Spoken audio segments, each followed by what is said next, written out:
let's pick up, I think we're at problem 12, and it looks like we're going to have a series of problems now from chapter 12. So first thing, we have to draw a vector from one point to another point. So we haven't had too many graphing problems so far. So P was -1, 2. Q was 1, 1.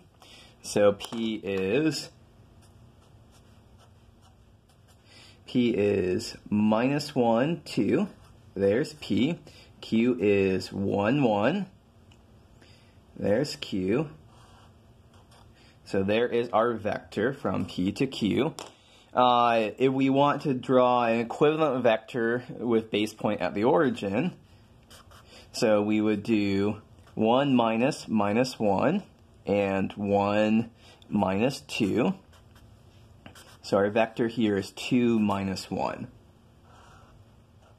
So there would be an equivalent vector. We just shift it so the base point is at the origin.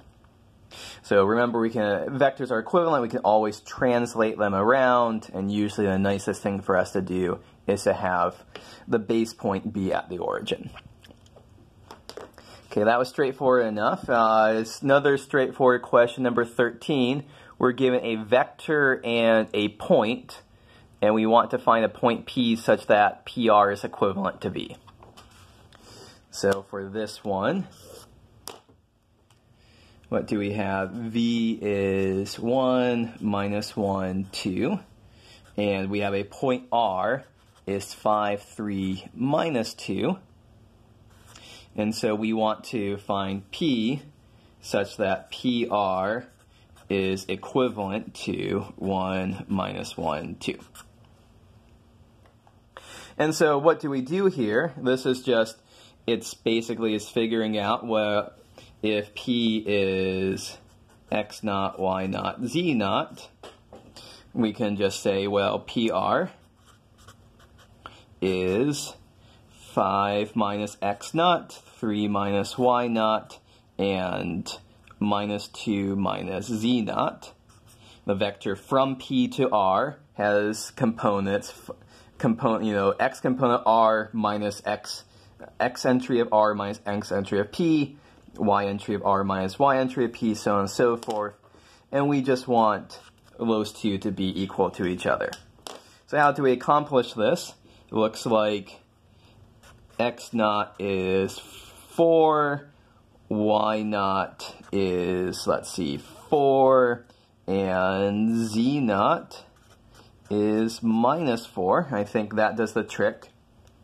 So our P here is 4, 4, -4. Because if you take the vector from here to here, you get 1, -1, and 2.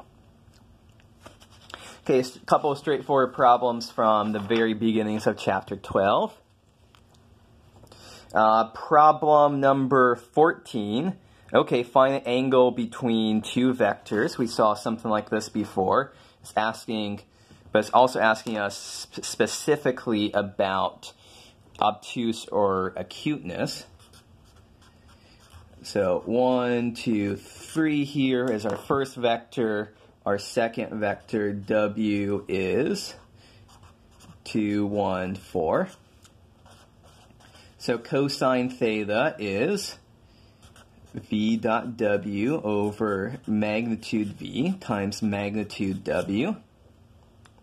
And we see here V dot W is 1 times 2 is 2, 2 times 1 is 2, 3 times 4 is 12. So that's 16. Magnitude V is square root of 1 squared plus 2 squared plus 3 squared. That looks like square root 14 to me. Square root, the magnitude of W is square root 2 squared plus 1 squared plus 4 squared. That looks like square root 21 to me. So what is our answer? 16 over square root 14 times square root 21. If we want to simplify that, I'm eyeballing, I think, because we've got square root 7 present in both of those. So I think these two are equal to each other for cosine theta. And we were asked for the angle between the vectors. Sometimes we're asked for the angle, sometimes we're asked for the cosine of the angle. Here we just say the angle is the inverse cosine of 16 over 7 square root 6. For the last thing we were asked is the angle acute or obtuse. That's just all based off of the sign of the dot product. So our chart here, u dot v, or I guess here, v dot w, it could be positive, it could be 0, or it could be negative.